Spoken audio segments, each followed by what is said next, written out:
आज का जो टॉपिक है वो है ब्रह्मांड का मूल ज्ञान। और ये ब्रह्मांड हाँ, जो आज का टॉपिक है वो है ब्रह्मांड का मूल ज्ञान। जहाँ तक कि हम लोगों ने 7 चैप्टर को कंप्लीट कर लिया। आज जो है 8वां चैप्टर है वो है ब्रह्मांड का मूल ज्ञान। और आज हम लोग जानेंगे ब्रह्मांड के मूल ज्ञान के बारे में। एक बार तो पीछे का आपको बता दें, आत्मा और जीव का मूल ज्ञान के बारे में आपको जानकारी मिल गया। परमात्मा भगवान ईश्वर का मूल ज्ञान भी आप लोग जान गए। देवी देवताओं का मूल ज्ञान भी आप जान गए। प्रकृति का भी मूल ज्ञान आप जान गए। योग का मूल ज्ञान भी जान गए। धर्म का मूल ज्ञान भी आप जान गए। कर्म का भी मूल ज्ञान आप जान गए। अब 8वां जो है वो है ब्रह्मांड का मूल ज्ञान। तो आज ब्रह्मांड के बारे में चलते हैं। यदि आपने कभी किसी यज्ञ में भाग लिया है तो आप ये श्लोक वहाँ जरूर सुना होगा। जैसे कहते हैं ना कि अगर नहीं तो रामायण सीरियल इत्यादि में तो आप इस श्लोक को सुने होंगे। जैसे कहते हैं जम्बू द्वीपे भरतखंडे आर्यावर्ते भारतवर्षे। क्या आप जानते हैं कि यह कौन सा श्लोक है? ऐसे हम आपको बता सकते हैं कौन सा श्लोक है, लेकिन क्या आप जानते हैं कौन सा श्लोक है ये? और कहा जाए ना कि हर यज्ञ इत्यादि में, हर पूजन पाठ में ही होता है। और इसका पाठ क्यों किया जाता है इस चीज़ को भी जानना आपको ज़रूरी है। चलिए हम बताते हैं आपको। ये जो है ना, ये एक संकल्प मंत्र है। जैसे संकल्प वगैरह जो होता है ना पूजा पाठ में, उसमें कहा जाता है आर्यवर्ते अपना स्थान को लिया जाता है, तो उसे मंत्र कहते हैं। संकल्प मंत्र मान लीजिए एक संकल्प मंत्र है। हर एक यज्ञ समारोह की शुरुआत में इसका पाठ किया जाता है। स्वर्गीय देवों के लिए ब्रह्मांड में हमारे यज्ञ के स्थल और समय की घोषणा करने के लिए, जिससे वो यज्ञ देवताओं के लेखों में दर्ज हो सके और वे ये सुनिश्चित कर सके कि यज्ञ कहाँ और कब हो रहा है। इसलिए कहा जाता है भरत, मतलब जैसे कहने आर्यावर्त का देशांतर्गत बिहार प्रदेश या मतलब अन्य स्थान उत्तर प्रदेश है, तो उस स्थान का जगह का नाम लिया जाए ताकि पता चले यज्ञ जो है ना, यज्ञ का जो है कहा जाता है कि देवता लोग को इससे मतलब पता चले कि हाँ किस स्थान पर यज्ञ हो रहा है। क्योंकि संकल्प जब आप लेते हैं और दिनांक वगैरह जब लेते हैं, जैसे तिथि वगैरह जो लेते हैं, उससे पता चले कि हाँ कहाँ पे किस स्थान पे हो रहा है, किस तिथि को हो रहा है, ताकि उन लोगों के डायरी में नोट हो सके। ठीक है, जिससे वो यज्ञ देवताओं के लेखों में दर्ज हो सके और ये सुनिश्चित कर सके कि यज्ञ कहाँ और कब हो रहा है। हालांकि हमें इस श्लोक को समझने के लिए अपने ब्रह्मांड की संरचना को समझने की ज़रूरत होगी। तो आइए समझते हैं सबसे पहले कि, परंतु इससे पहले कि हम शुरू करें, पहले सीखते हैं वैदिक ब्रह्मांड के विज्ञान का कुछ मूल ज्ञान।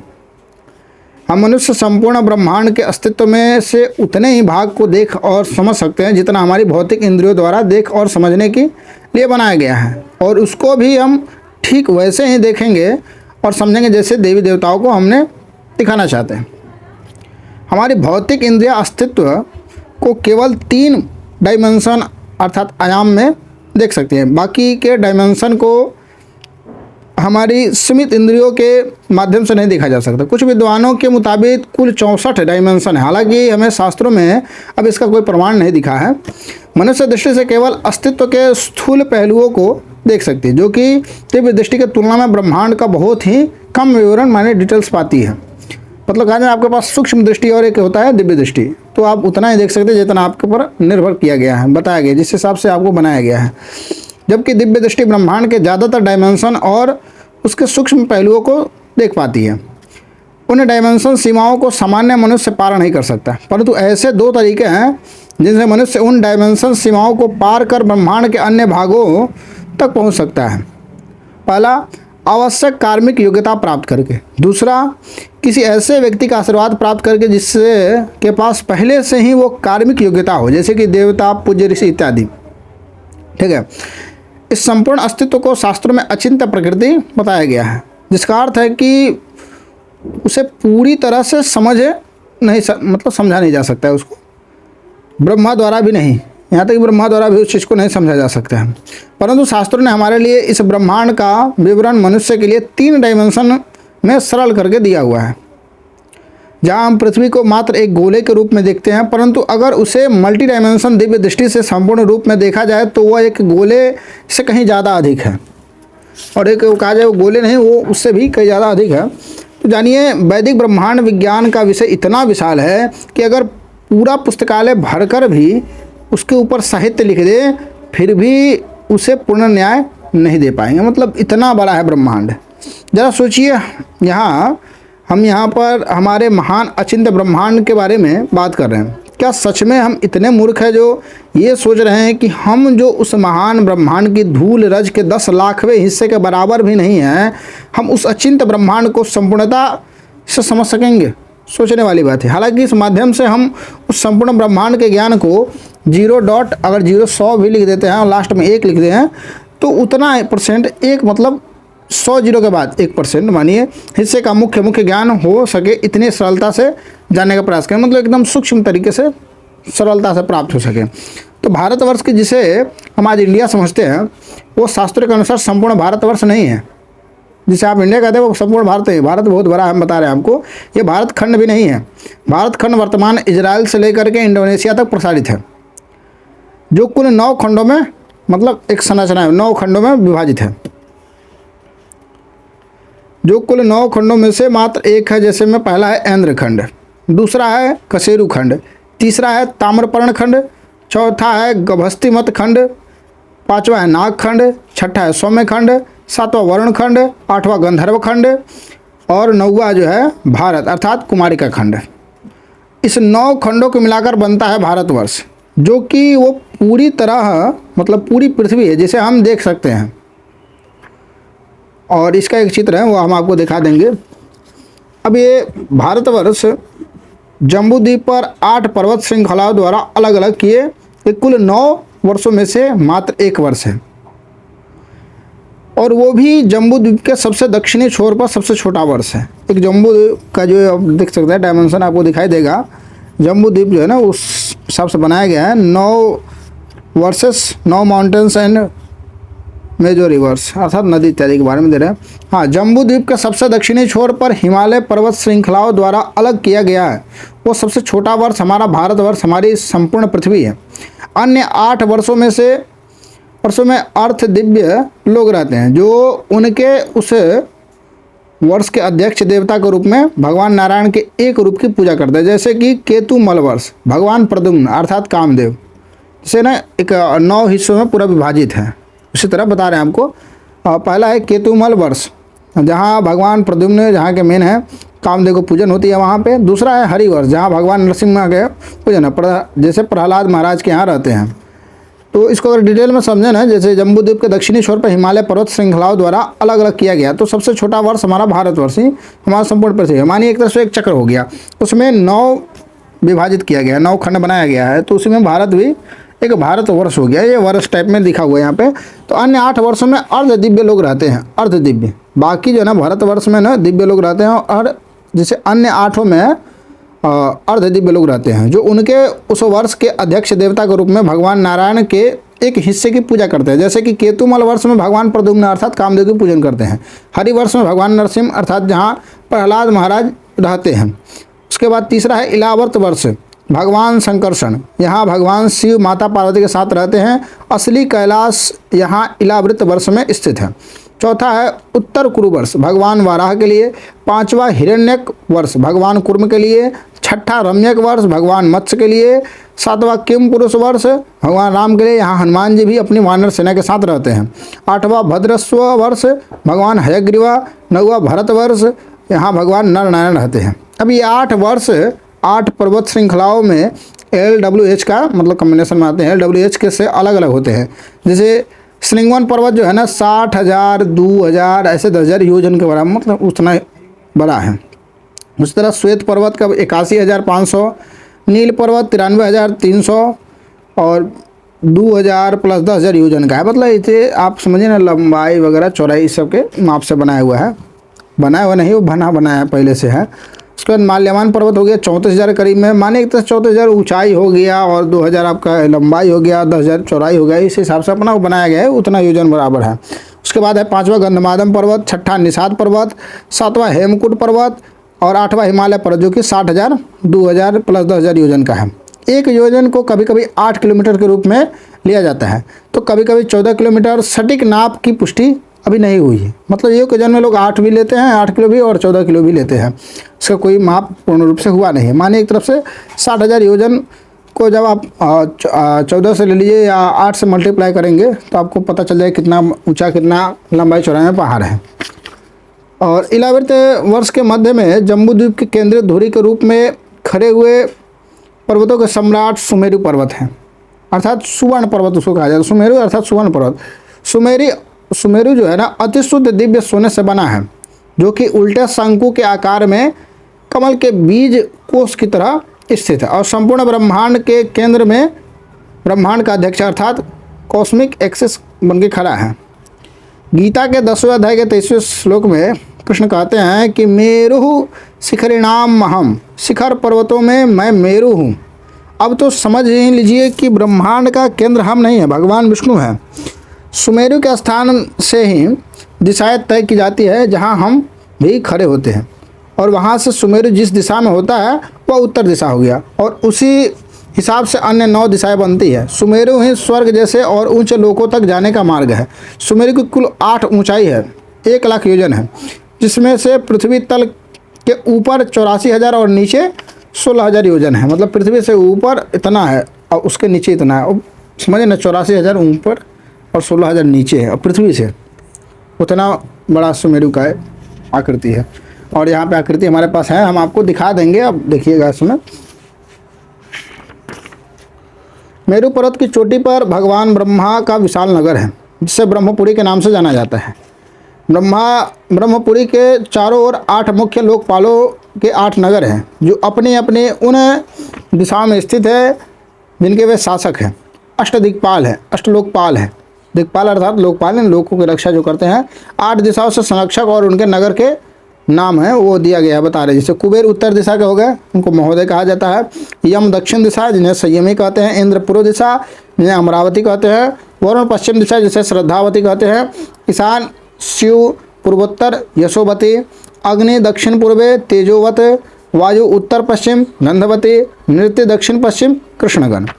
तो यहाँ पे एक डायमेंशन मतलब मैं बना हुआ है, वो हम आपको दिखाएंगे। और हमारा ये जम्बू द्वीप खारे पानी के महासागर से घिरा हुआ है, जिसे लावण्य समुद्र कहा जाता है। वो प्लक्ष द्वीप नामक वर्तुलाकार द्वीप से घिरा हुआ है, जो कि एक और वर्तुलाकार दिव्य गन्ने के रस के सागर से घिरा हुआ है।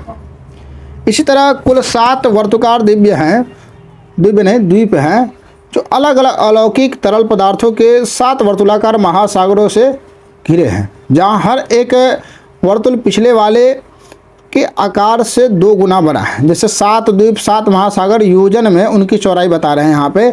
जैसे जम्बू द्वीप, पहला जम्बू द्वीप जो है कि जहाँ खड़ा पानी है, जो कि आपका 1 लाख योजन का है।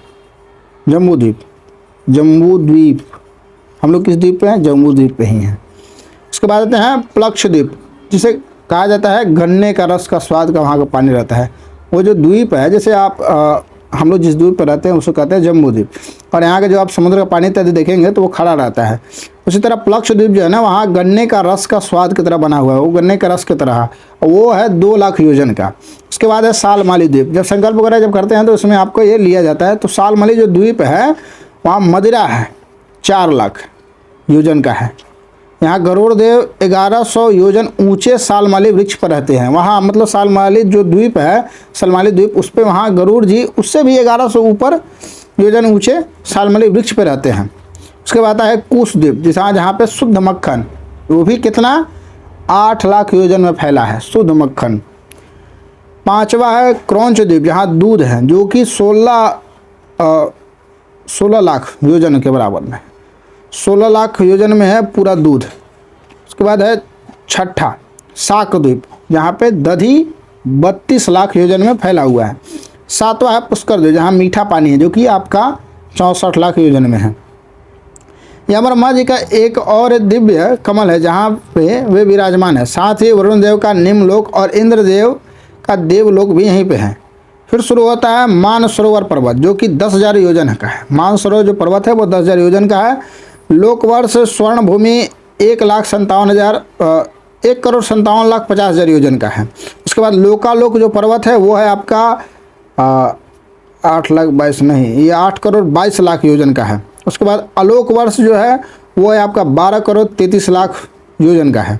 ये सभी द्वीप महासागर और पर्वत मिलकर बनाते हैं।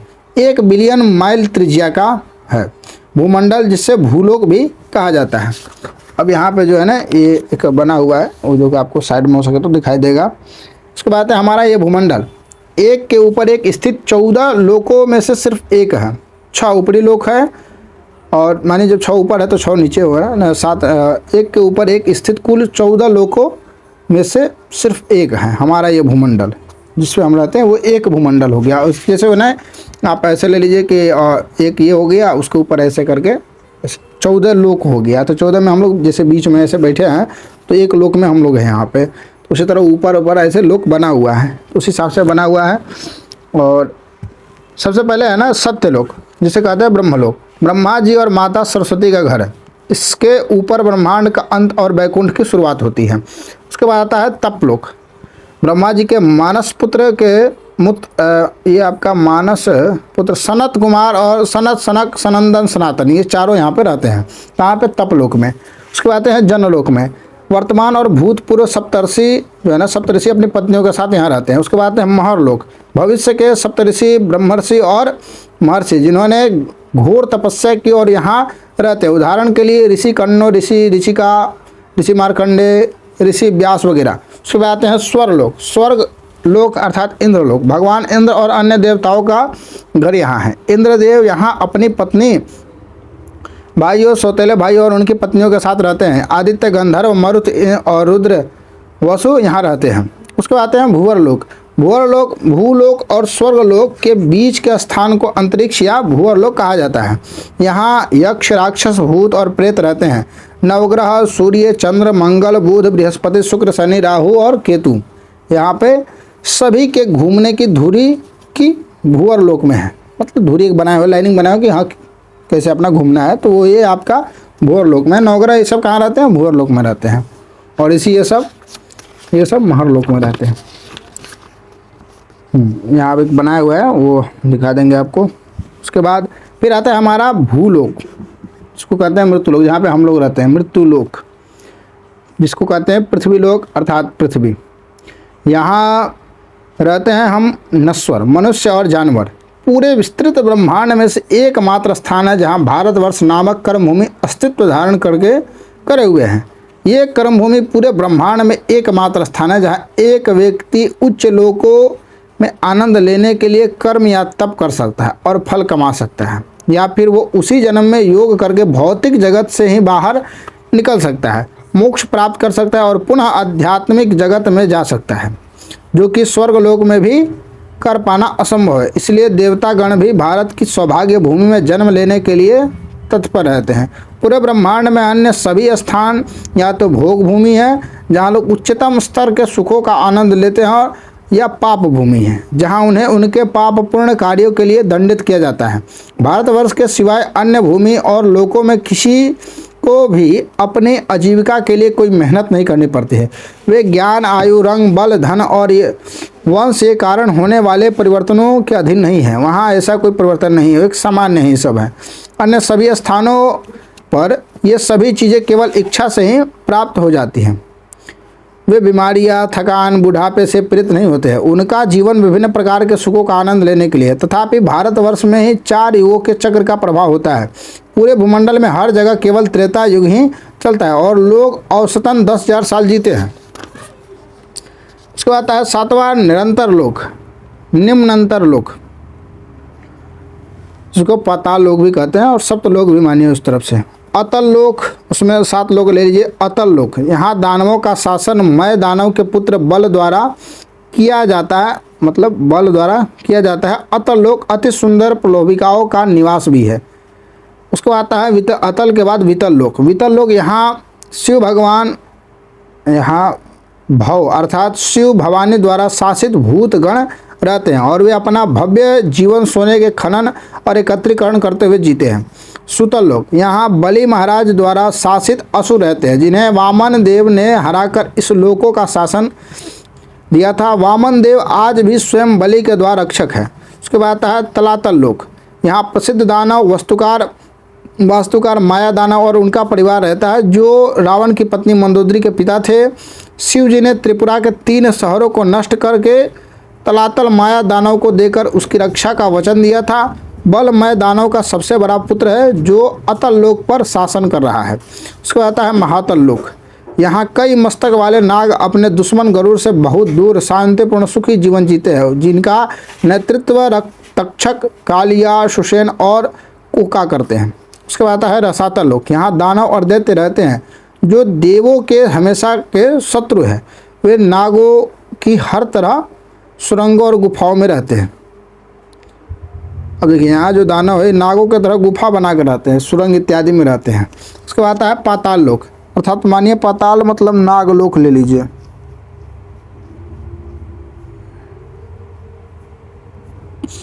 पाताल अर्थात नागलोक। यहाँ वासुकी जो शिव जी के गले पे रहते हैं, वही वासुकी के नेतृत्व में कई मस्तक वाले नाग अपने मस्तक पे नागमणि के साथ रहते हैं, जिससे वो नीचे के सारे लोगों को अंधेरों को प्रकाशित करते हैं। मतलब कहा जाए जिससे जैसे वो मणि वगैरह लेकर के घूमते हैं ना, तो लगता है ऐसे मणि से ही ऊपर रोशनी और भी लोग पहुंचाते होंगे, तो इस तरह कहा गया है। उसके बाद आते हैं अब उस पाताल लोक के नीचे दक्षिण में स्थित है नरक लोक, जिसको कहा जाए दहेल, नरक लोक। उसके पास में पितृलोक है, जहाँ हमारे पितृ मृत पूर्वज अग्निस्वता के नेतृत्व में रहते हैं। यमराज यहीं पर न्याय देते हैं और यहाँ 28 नरकीय लोक हैं। उसमें भी नरक लोक में भी 28 नरकीय लोक है, एक दो नहीं है, 28। सबसे पहले तमिश्र है, जिसे कहा जाता है अंधेरे का नरक। उसको आता है अंध मिश्र, अर्थात अंधत मिश्र, अंधा करने वाले अंधेरे का नरक। उसके बाद आता है तीसरा रौरव, रुरु का नरक। उसके चौथा आता है महारौरव, अर्थात विशाल रुरु का नरक। पांचवा आता है कुंभिपातकम, कुंभिपाकम मानिए वर्तन में पकाने वाला नरक। छठा आता है कालसूत्र, मृत्यु के धागे सनरक। सातवां आता है असीपत्र वन, पत्तों के समान तलवार का वन। आठवां शुकरमुख, शुकर के मुँह सा नरक। अंधकम, उसके बाद आता अंधकूपम, नौवा कुएं में अंधा करने का नरक। 10वां आता है कृमि भोजन, कीड़ों के भोजन का नरक। 11वां आता है संदंसा, सांडसी जैसे चिड़ैयों का नरक। 12वां आता है तप्त सुरमी, लाल गर्म लोहे की मूर्ति का नरक। 13वां आता है वज्रकंटक, सालमाली अर्थात सलमाली मानिए वज्र जैसे कांटों वाले वृक्ष का नरक। चौथा आता है वैतरणी, नरकीय नदी। 5वां आता है पुयोद, पश के जल का नरक, पश। 6ठा आता है प्राणरोध, बाधा जीव का नरक। 7वां आता है विशासन, जानलेवा नरक। 8वां आता है लाल भक्ष, थूक के भोजन का नरक। 9वां आता है सरमाय दान, घातक शर्मा कुत्तों का नरक। 20वां आता है अविचि, निर्जल और तरंग रहित नरक। उसके बाद आता है 21वां अयाहपन, पिघला हुआ लोह पिलाने का नरक। 22वां आता है छरकारडमा, छरकारडमा, एसिडिक ज्वलित मिट्टी का नरक। 23वां आता है रक्षागण भोजन, राक्षसों के भोजन का नरक। 24वां आता है सुलाप्रोटा, भालों द्वारा छेदने वालों का नरक। 25वां आता है दंड सुका, नागों से भरा नरक। 26वां आता है अवतार निरोधन, विषैली अग्नि का नरक। 27वां आता है पर्यावरण वर्तन, आँख फोड़ने वाले घातक पक्षियों का नरक। 28वां आता है शुचि मुखा, शरीर के सिराई करने वालों का नरक। ये कुल 28 नरक का विवरण दिया हुआ है। अब आगे चलते हैं। अभी 14 लोगों की ये पूरी सृष्टि अनंत शेष है, शेष नाग के फन के ऊपर टिकी हुई है, जो कि हमारे कुर्मदेव की पीठ पर बैठे बैठे 4 सनत कुमारों को भगवान विष्णु की अनंत लीलाओं को गाकर सुना रहे हैं। वे कुर्मदेव गर्भोदक महासागर में तैर रहे हैं, जो कि गर्भोदक्षाई विष्णु के शरीर के दिव्य जल से बना हुआ है, जिसे आधा ब्रह्मांड भरा हुआ है, जिसके ऊपर गर्भोदक्षाई विष्णु विश्राम कर रहे हैं और उनकी नाभि से एक दिव्य कमल निकला है, जिसकी दंडी पर ब्रह्मा जी ने 14 लोकों का निर्माण किया है।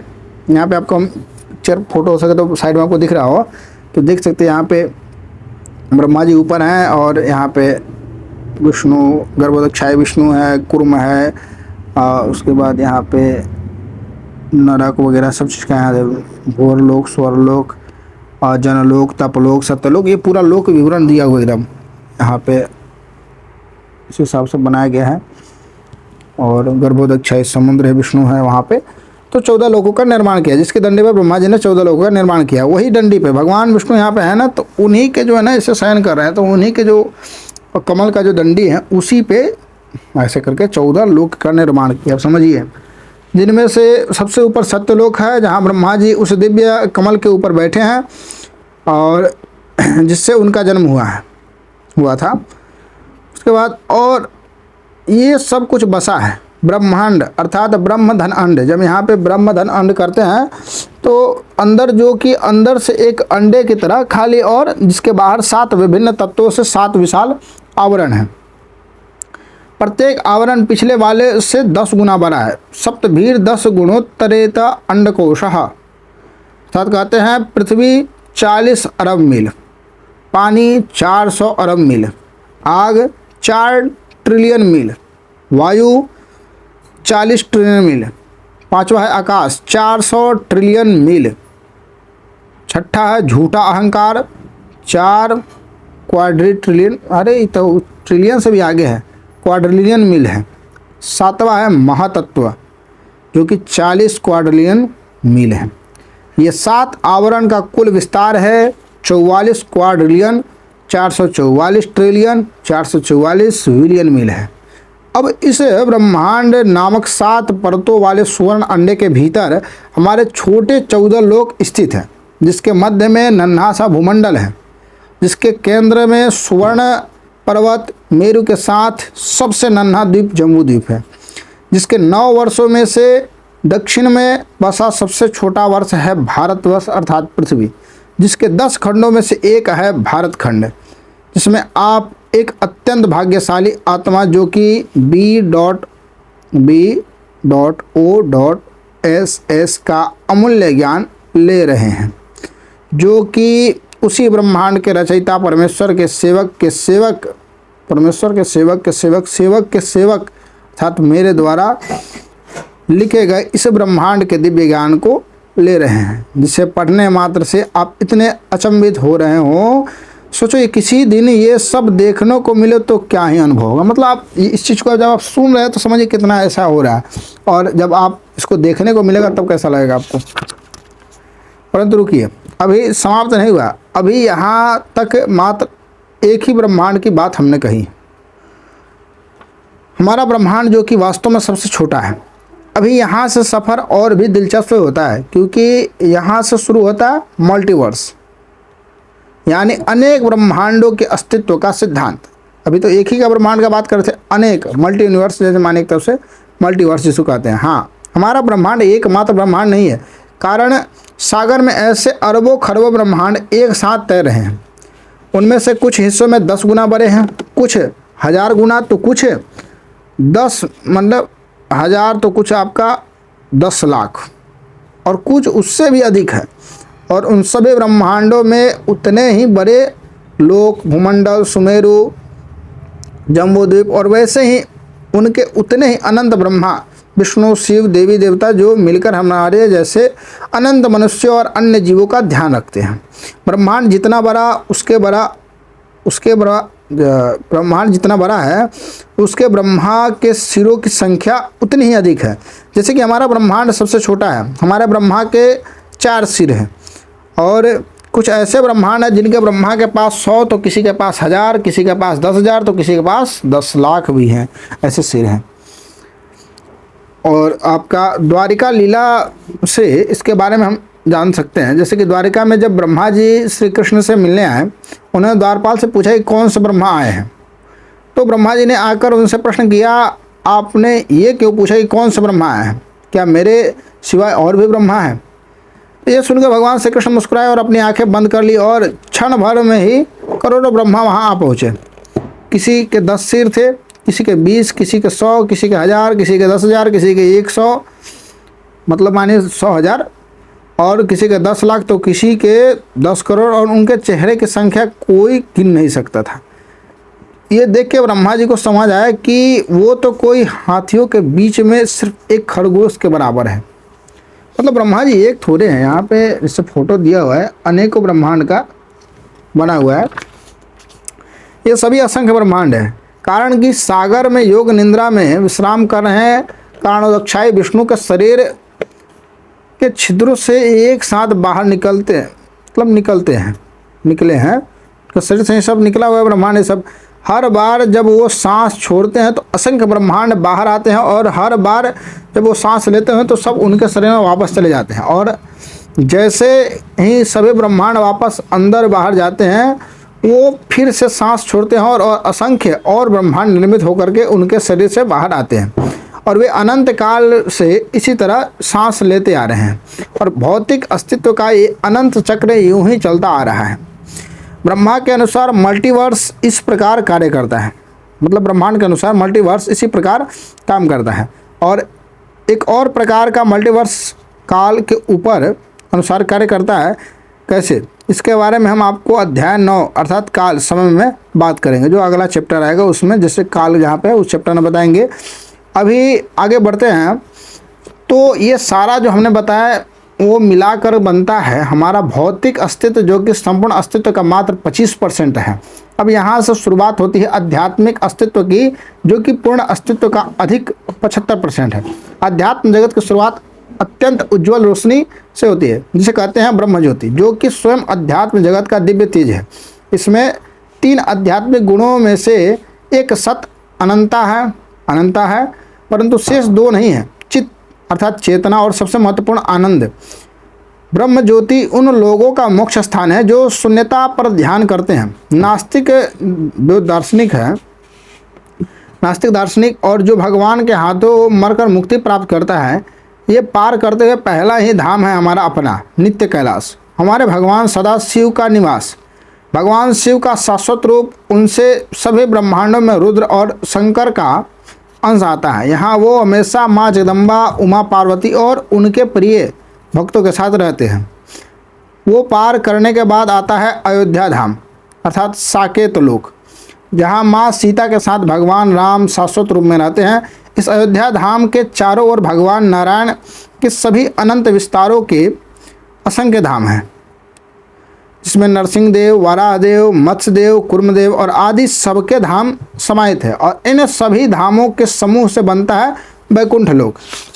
नित्य कैलाश, अयोध्या धाम, अब आते हैं वैकुंठ लोक। उसके बाद शुरू होता है वैकुंठ लोक। उसके बाद शुरू होता है द्वारिका धाम, जहाँ भगवान श्री कृष्ण ऐश्वर्य भाव में उन भक्त आत्माओं के साथ रहते हैं जो उन्हें उस रूप में प्रेम करते हैं। द्वारिका के बाद आता है मथुरा धाम, और अंत में आता है गोलोक वृंदावन धाम। इस सभी धामों को मिलाकर बनता है माधुर्य धाम। यहाँ पर भगवान अपने सबसे व्यक्तिगत रूप में अपने सब भक्तों के साथ उनके खास संबंध में प्रेम का आदान प्रदान करते हैं। यहाँ कोई उनके बचपन के दोस्त के रूप में यमुना के तट पर हर तरह के खेल खेलते हैं, या एक प्रेमी के रूप में रास लीला खेलते हैं, या पिता के रूप में पिता का समान प्रेम करते हैं, या फिर एक माँ जो उन्हें अपना मातृ प्रेम देना चाहती है। पूतना को ये मोक्ष मिला था जब उसने अपना पूतना, जो आप ऐसे कृष्ण लीला वगैरह में देखे होंगे, तो पूतना जो होती थे, पूतना को ये मोक्ष मिला था जब उसने भगवान को अपने जहरीले स्तनों से मारने का प्रयास किया था। अब वो वास्तव में उन्हें प्रेम से खिलाती है, या एक बेटे के रूप में, एक बेटी के रूप में, एक पत्नी के रूप में, या अपनी नगरी में एक नागरिक के रूप में, जो बिना नज़ारे हटाए भगवान को हर दिन सबसे सुंदर लीला करते हुए देखते हैं। इन सभी रूपों में भगवान उनके भक्तों के साथ निरंतर प्रेम का आदान प्रदान करते रहते हैं। ये वो परम सुख है जो कि हर आत्मा के जीवन का अंतिम ध्येय है। आध्यात्मिक दुनिया कैसी है? भारत में ज़्यादातर लोग जानते हैं कि आध्यात्मिक दुनिया को हम वैकुंठ के नाम से संबोधित करते हैं, परंतु क्या है वैकुंठ? कुंठ का अर्थ है चिंता का स्थान, इसलिए भौतिक संसार को कुंठ जगत कहा जाता है, क्योंकि ये चिंताओं और दुखों से भरा हुआ जगत है। यहाँ हम जन्म, मृत्यु, वृद्धावस्था और रोगों के प्रभाव से बंधे हुए हैं, परंतु आध्यात्मिक जगत में उन 4 दुखों का कोई प्रश्न ही नहीं उठता। वो चिंताओं और दुखों से पूरी तरह मुक्त है, इसलिए इसे वैकुंठ कहा जाता है।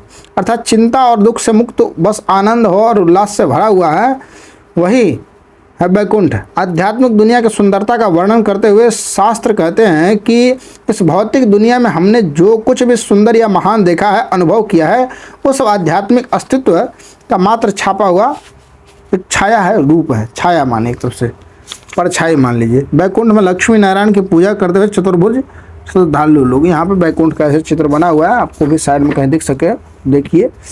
वैकुंठ में सब कुछ और हर कोई सर्वोच्च रूप से सुंदर, शक्तिशाली और कुशल है, और इन क्षमताओं का उपयोग से वे सभी भगवान की सेवा में करते हैं, क्योंकि उनके सिवा उनको कोई और कार्य में रुचि ही नहीं होती है। उनके पास भोग के लिए अनंत ऐश्वर्य है और उसे प्राप्त करने के लिए कोई श्रम भी नहीं करना पड़ता। उन्हें जो चाहिए वो कल्पतरु नामक इच्छा पूर्ण करने वाले वृक्षों द्वारा सिर्फ इच्छा करने से सब प्रदान किया जाता है। हालांकि वे फिर भी इसका उपयोग अपने निजी आनंद के लिए नहीं करते हैं, क्योंकि उन्हें भगवत प्रेम का उच्चतम आनंद का स्वाद चखा है, इसलिए वे किसी भी इंद्रिय तृप्ति के आनंद में जरा भी रुचि नहीं रखते हैं।